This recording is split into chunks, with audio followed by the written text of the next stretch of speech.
ngahlukana nesono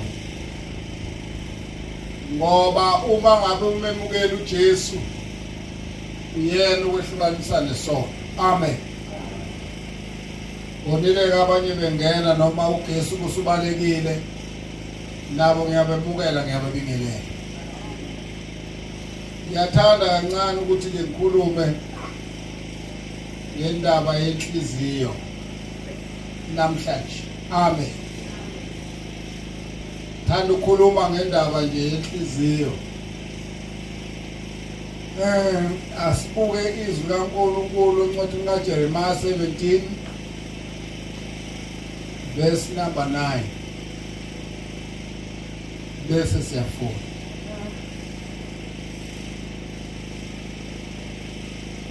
Jeremiah 17 verse number 9. Amabhayibheli akhona nasemafonini manje downloadwa. Ungafunda nje nombani okwaziyo ukufunda.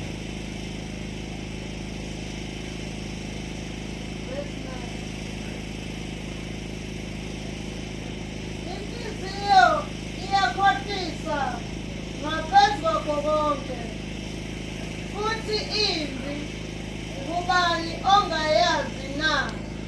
Amen. Ubani ukhona phethe ihumsho le-English bese. Hayi-ke maye ngekho-ke akunankinga. Amen.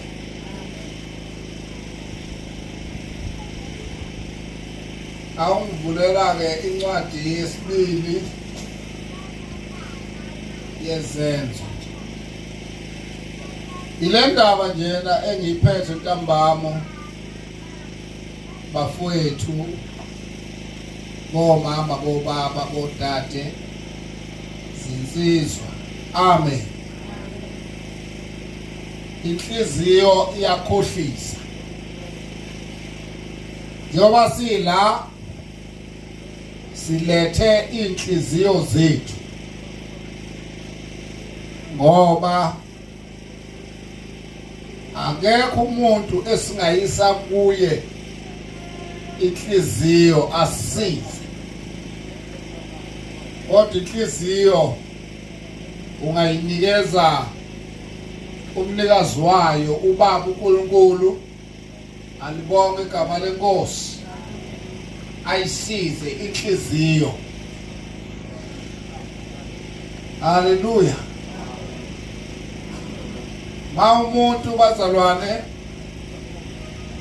engazange alunge enhlizweni, engazange alungisiseke enhlizweni. Amen. Haleluya. Uyingozi ngisho nakweyakhe impilo mayengazange nje umuntu alungiseke enhlizweni.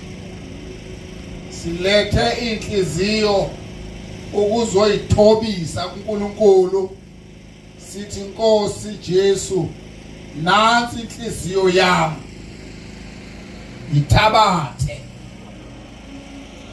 Ngabona la etendeni kuye kubonakale noma umuntu ungamazi. Haleluya. Ukuthi inhliziyo yalowa muntu ayizange ithotshiswe, ayizange ilungisiswe. Uthi ke obhala kahle inhliziyo yomuntu imbi ngaphezulu kwakho konke. Amen. Inhliziyo yomuntu iyakhohlisa ngaphezulu kwakho konke, futhi imbi. Ngoba inhliziyo ikhohlise umnikazi wayo, ikhohlise yena. Alibonge igama likaJesu. Uma ubuka incwadi kaGenesis 6, funda lapha ku verse 5. Ithi uNkulunkulu wabona ukuthi inhliziyo yomuntu, izizinto zomuntu zimbi, nokuthi inhliziyo yakhe imbi njalo njalo. Wayisola uNkulunkulu ukuthi wayemenzile umuntu. Yingakho uMathewu 5:8 athi ubusisiwe umuntu onenhliziyo ehlanzekileyo ngoba uyokumbona uNkulunkulu. Uyazi ukuthi inhliziyo ukubone umuntu emuhle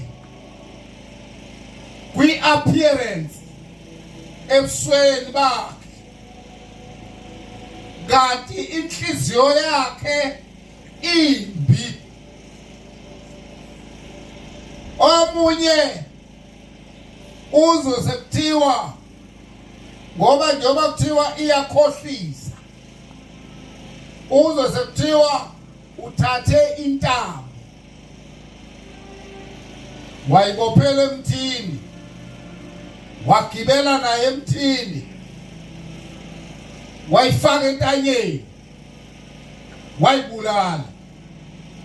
Engabulawanga muntu, ayibulale yena ngenxa yenhliziyo.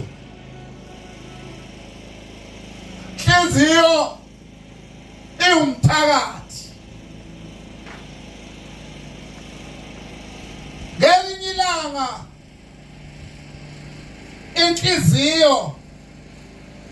inhliziyo imenza umuntu angayenzi into ewusayizi wakhe.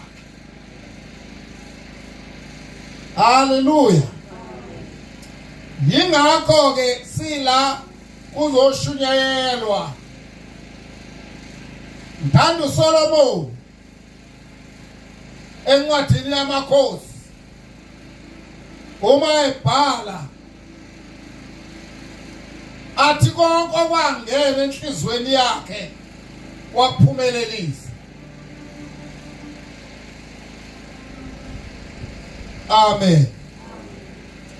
Omunye umuntu ungahlala naye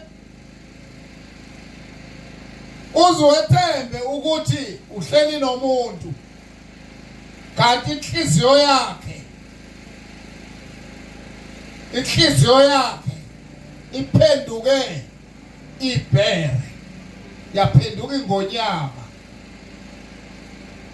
Alibonge igama lenkosi. Uzokuthiwa umuntu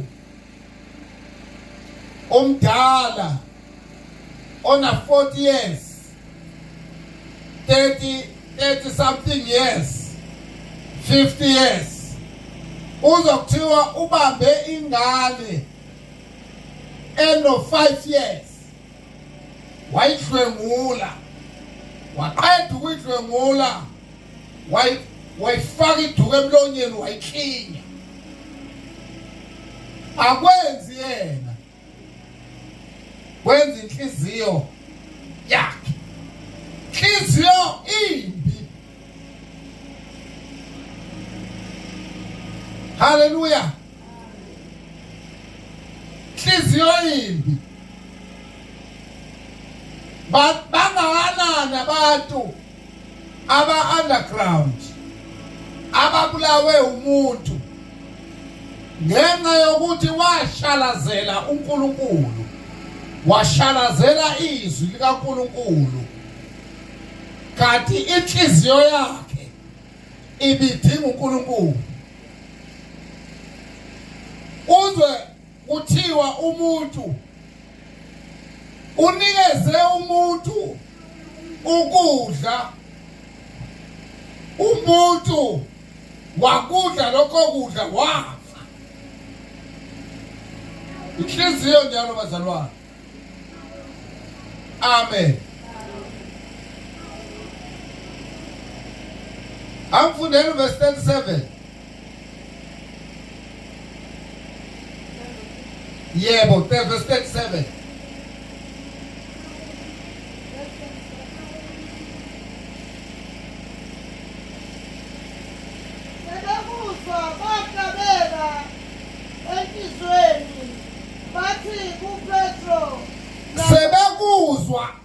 ihlabeke enhlizweni ngoba kufuneka umuntu avume ihlabeke inhliziyo yakhe. Sebekuzwa bahlabeka ngoba inhliziyo yomuntu imbi, bahlabeka. Ungabalekeli ukuhlabeka enhlizweni. Uyazi ukuthi inhliziyo iyakhohlisa. Ithi uma ubulala lo muntu uzoba right. Uma esembulele umuntu, yona inhliziyo ebithi uzoba right. Aqale manje athi bayedwa ahlezi ekhala njalo, ekhaliswa ukuthi uyacabanga ukuthi unethuna lakhe. Kunethuna nje lenziwa uye. Hallelujah. Wamgwaza umuntu wambulala. Wamnika utshwala umuntu wafa.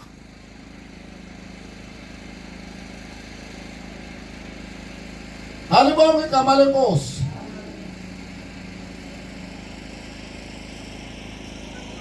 Praise the Lord. Inhliziyo yomuntu iyakhohlisa phezu kwakho konke, futhi imbi. Ngizosho lo mlayezo, hamba wazi lokho. Khona umuntu ohamba naye, igama lakhe inhliziyo.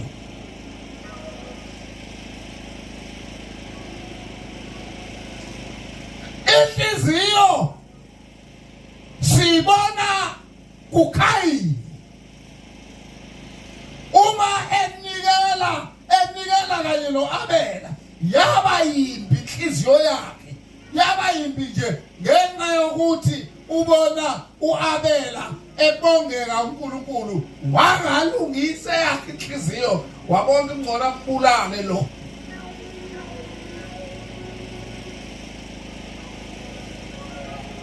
Praise the Lord. Wambulala ngenxa yenhliziyo. Wabona ngathi ku-right, kukhona izwi elithi kwiZakha 12 verse 14 ithi, 14 verse 12 ithi kukhona indlela ebonakala sengathi inhle, ebonakala sengathi ilungile kumuntu, kodwa kuphela kwaleyo ndlela, ngoba indlela mayiqala izophela. Phela kwayo kuyindlela yokufa. Uma uqhubeka kuverse 13 uthi nasekuhlekeni inhliziyo inobuhlungu, lokuphela kwentokozo kulusizi.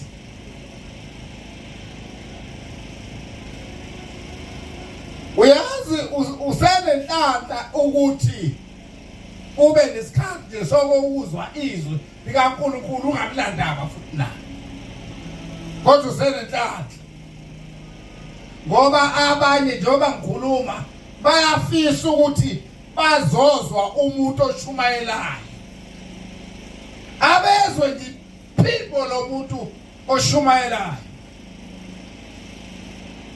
Praise the Lord. Abanye akumnandi kubo ngoba sebedla ngamapayipi, kodwa wena usene hlanhla. Ikhohlisa inhliziyo itu right uma ungamuyelanga uJesu. Kusho inhliziyo. Uthomnye ohlabelelayo. Enhlizweni wena uloba enhlizweni mina yino Jesu, enhlizweni wena unoba, enhlizweni usucabanga umuntu obambe ingane na 5 years wayidlwengula wayibulala ukuthi ubezwani ubefunani utholeni futhi enhlizweni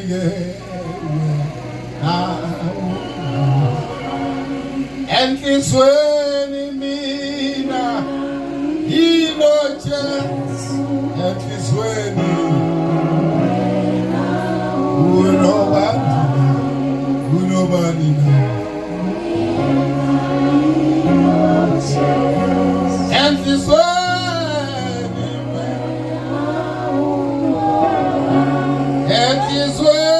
Baba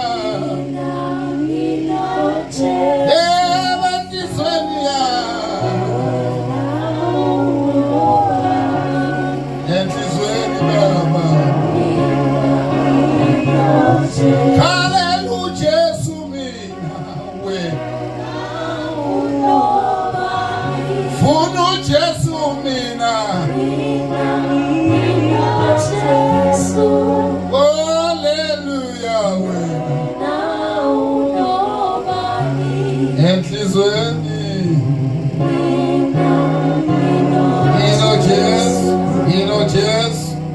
Jesu enhlizweni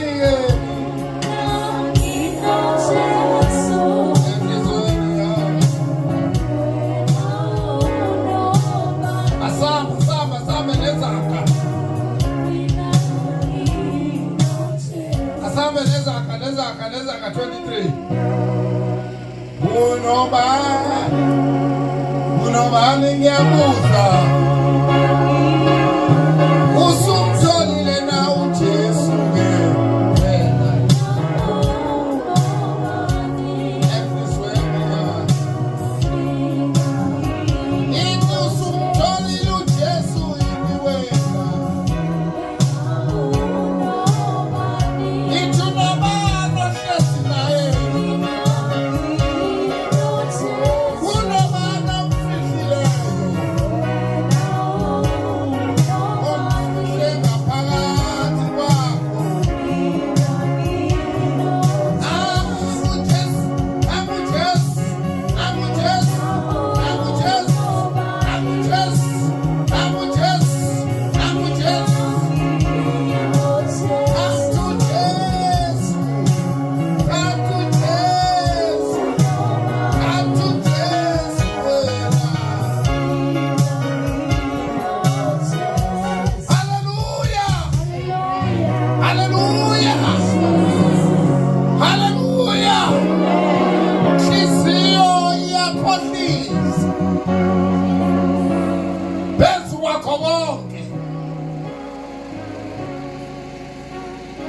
iyakhohlisa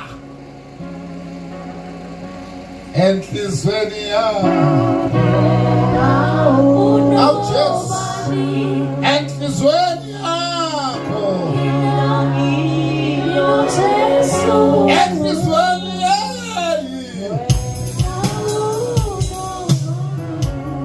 enhlizweni Baba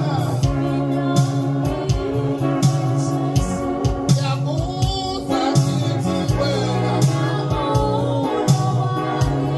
enhlizweni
inhliziyo iyakhohlisa.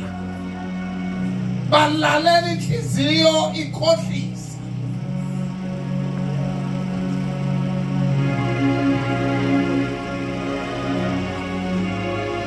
You know, Jesu wena unobani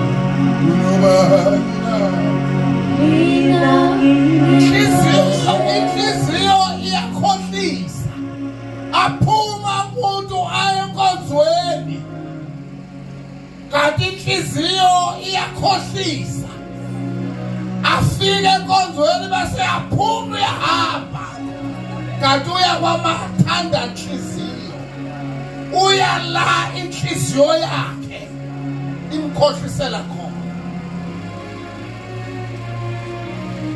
Abagili mkhuba Linda Mkhonto bajabula makumitende ngoba bazophuma ekhaya bethi baye entendeni, kanti baye emkhubeni yabo. Enhlizweni yakho nawu abanye nje bakushumayela basayihlahleni, basemahlathini, bakade isikhathi sokuphuma kwenkonzo kuze bethi nabantu besenkonzweni inhliziyo iyakhohlisa.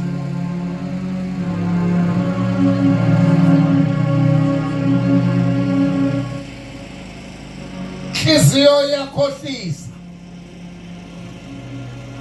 Inhliziyo iyakhohlisa phezu kwakho konke. Oh hallelujah. Yakhohlisa inhliziyo. Khohlisa umama inhliziyo. Inhliziyo iwumgodo ongagcwali. Khohlisa ubaba inhliziyo. Imkhohlise naye akhohlisa abanye. Ngenxa yenhliziyo ekhohlisayo. Oh Nkosi yami futhi imbi. Alibonge igama lenkosi.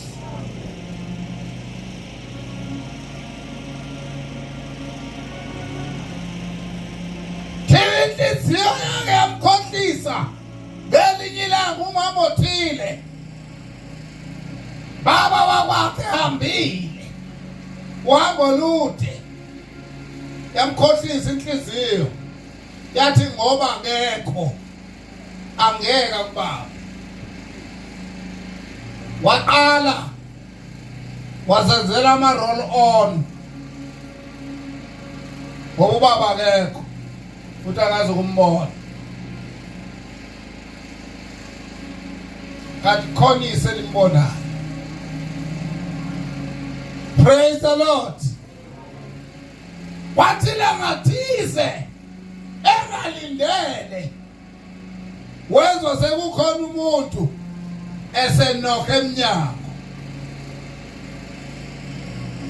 Wathi uyalunguza ngefastela ebusuku ngobhawudi, wabona ukuthi ubaba wakwakhe i-roll on isendlini. Wavula ibhokisi ikhisti, wathatha impahla wayifaka wardrobe, wathatha lo muntu wamfaka kwikhisti, wafaka ibhokisi walikhiya. Ngoba inhliziyo iyakhohlisa. Wathi mayevula ubaba endlini wathola ukuthi kuhle nje kuthuli, kodwa i-roll on iyakhuluma ebhokisini. Akukho into efihlekileyo engayikudalulwa. Ayikho into efihlekileyo engayikuvela.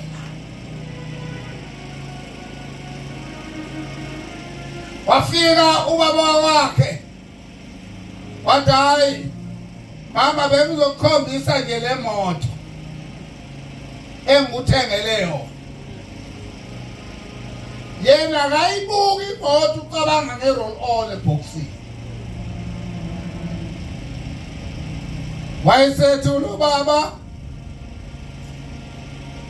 awuthatha intwana encane nje ke singene kuye le moto base beyangena baqala bahamba. Haleluya. Wacabanga umama ukuthi hayi uzojika ubaba yahamba impela imoto. Yahamba imoto yahamba yaze yafika esikhumulweni seyindiza. Uma ifika esikhumulweni seyindiza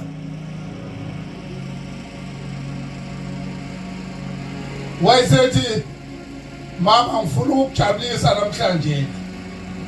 Zoyibeka la le moto eke sindize. Base beyaqala bandiza. Bangena emotweni. Hey, inhliziyo yakhohlisa. Bangele kuyindiza. Uyaqala nokungena kuyindiza. Ungena kabi. Ungena nenkinga. Yasuka indiza. Yaphezulu. Imoto isegaraji. Baqala wabuza. Baba sibhekephi? Wathi hayi uzobona mawusufikile. Kanti ubhukile wabhuka ihotela for inyanga yonke. Inhliziyo iyakhohlisa. Oh hallelujah. Khona indlela ebonakala ilungile kumuntu. Kodwa ukuphela kwawo indlela yokufa. Ngizosho lokho. Nasekuhlekeni inhliziyo lokuhlupha. Lokuphela kwentokozo kuzoba loqala usisi. Asibuyele enkosini bakithi. Asibuyele uNkulunkulu. Asibuyele kumdali wezulu nomhlaba.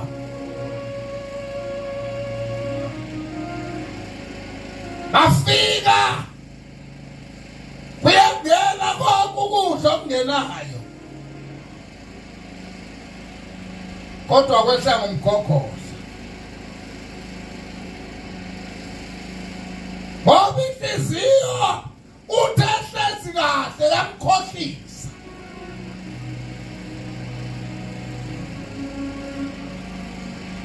Jesus. Phela usuku lokuqala laphela lwesibili. Laphela lwesithathu. Wabonakala kukhona into phela nasemzimbeni. Baba uma ungafuni ukuyinikela kuJesu impilo yakho uzobanjwa uNkulunkulu.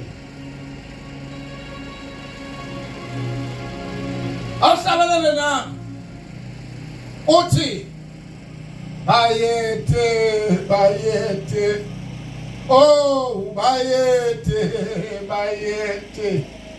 Awu bayete bayete. Usho njalo nje. Bayete ho bayete. Bayete bayete bayete. Hallelujah bayete. Bayete bayete.